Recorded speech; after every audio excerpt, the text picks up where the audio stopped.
Hola, buenos días chicos. El día de hoy vamos a ver variaciones individuales y fuentes de variabilidad en el uso de fármacos. ¿Alguna vez se han preguntado por qué no les hace efecto algún medicamento?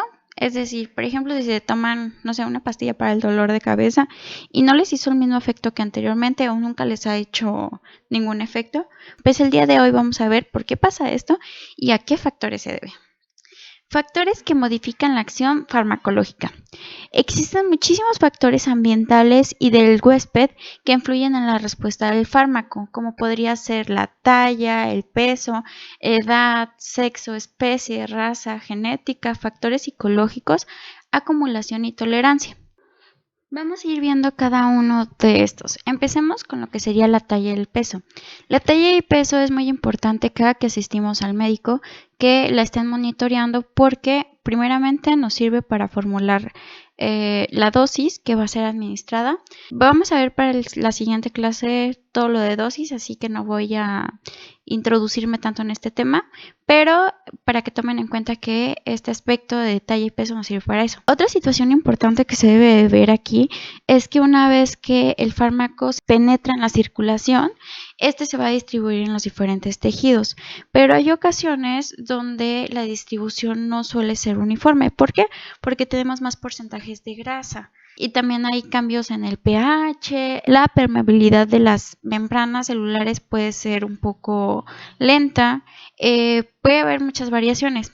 En cuanto al porcentaje de grasa, muchas veces cuando nosotros queremos que un fármaco se administre lentamente, lo hacemos en zonas donde hay más depósito graso, pero hay ocasiones donde hay una persona con mucho sobrepeso y obesidad y esta distribución puede ser muy lenta y puede hacer efecto muy lento en este individuo.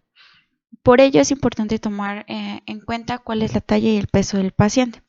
Por otro lado, también factores como la edad, ya sea que en los diferentes extremos de la edad, que sea un bebé o un adulto mayor, estos pueden afectar para la distribución o ser un poco más susceptibles a reacciones adversas del medicamento. En cuanto a la distribución, por ejemplo, si es un adulto mayor, estos empiezan a tener un metabolismo más lento, entonces el fármaco se va absorbiendo un poco más lento de lo que se tenía indicado. Recuerden que siempre todos los tratamientos que sean farmacológicos, para ver la eficacia de un fármaco, se tiene que hacer mediante estudios de un adulto promedio.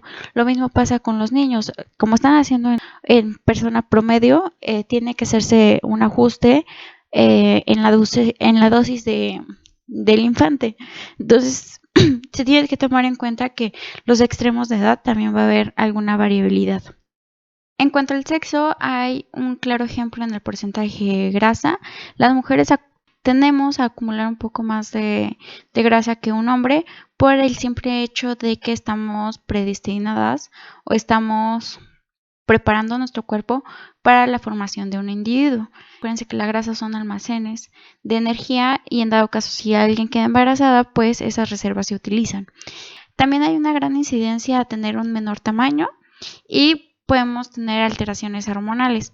Hay ocasiones donde si tú le das a un hombre algún medicamento farmacológico que lo altere hormonalmente, puede haber crecimiento de mamas. Entonces son efectos que no se esperaba y que él no quisiera tener una ginecomastia.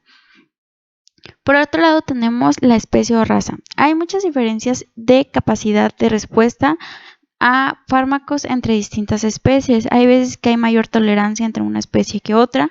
Hay veces que se necesita mayor dosificación. Genética. Debido a su composición genética, algunas personas metabolizan los fármacos de una forma muy lenta. En consecuencia, esto pueden acumularse en el organismo y causar toxicidad. Ahí va muy de la mano en la acumulación. A esto en la farmacología se le conoce como idiosincrasia. Básicamente es una respuesta normal, cualitativamente distinta a los efectos farmacológicos característicos de la droga y que no se observa con frecuencia en la mayoría de los pacientes.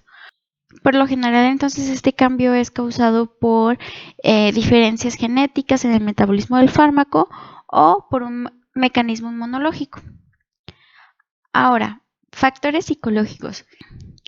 Estos pueden ser como actitudes, expectativas, creencias que trae el paciente y que pueden inducir en la eficacia del fármaco.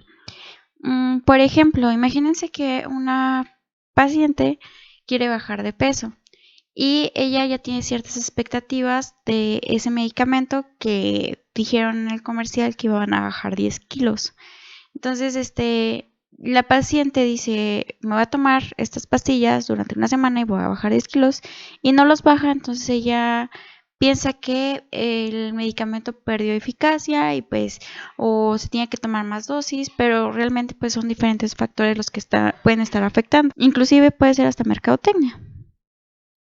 Ahora, tolerancia. Es la disminución de la respuesta de una persona a un fármaco y se produce cuando éste se utiliza repetitivamente y el organismo se adapta a su continua presencia. La tolerancia puede provocar que al ya no tener ese mismo efecto, el paciente quiera consumir más y más para poder obtener el mismo resultado que obtuvo en algún principio. ¿Qué tipos de tolerancia tenemos? Tenemos dos tipos, que es la tolerancia cruzada y la tolerancia inversa. Cuando hablamos de una tolerancia cruzada, es un fenómeno que ocurre cuando la tolerancia o los efectos determinados de un medicamento produce tolerancia a otro. ¿Qué quiere decir esto? Que, por ejemplo, tú estás tomando un tipo de medicamento y de repente ves que no te hace efecto y quieres cambiar a otro medicamento que tenga como las mismas características y resulta que tampoco te hace efecto. ¿Por qué? Porque generas tolerancia a la misma familia de medicamentos. Tolerancia inversa. Esta quiere decir que a menor dosis vas a conseguir un mayor efecto. Por otro lado, la dependencia física es un estado de adaptación del organismo que necesita un cierto nivel de presencia del fármaco o sustancia para funcionar normalmente. Ya el cuerpo dice, ahora sí ya necesito este medicamento para poder estar bien. Vamos a tener dos tipos de dependencia, una dependencia psicológica y otra dependencia social. Cuando se habla de una dependencia psicológica, la persona cree que debe de consumir dosis excesivas o incrementar la dosis para que continúen los efectos de placer o evitar algún malestar.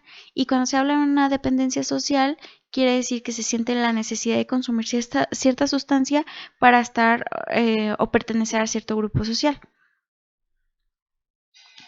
¿Qué puede provocar esto? La resistencia. La resistencia se refiere a la capacidad de un microorganismo o de células cancerosas para resistir al efecto de un fármaco que habitualmente es eficaz para ello.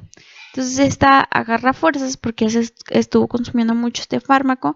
Sobre todo pasa con los antibióticos. Cuando una persona exagera en cantidad de antibióticos puede provocar resistencia. Entonces, ya el fármaco pues ya no tiene eficacia contra ellos. ¿Por qué? Porque estos se volvieron un poquito, desarrollan esta capacidad pues para resistir a su efecto. Y pues eso sería todo, chicos, espero que les haya gustado. Si tienen alguna duda, a favor de decírmela. Que tengan buen día.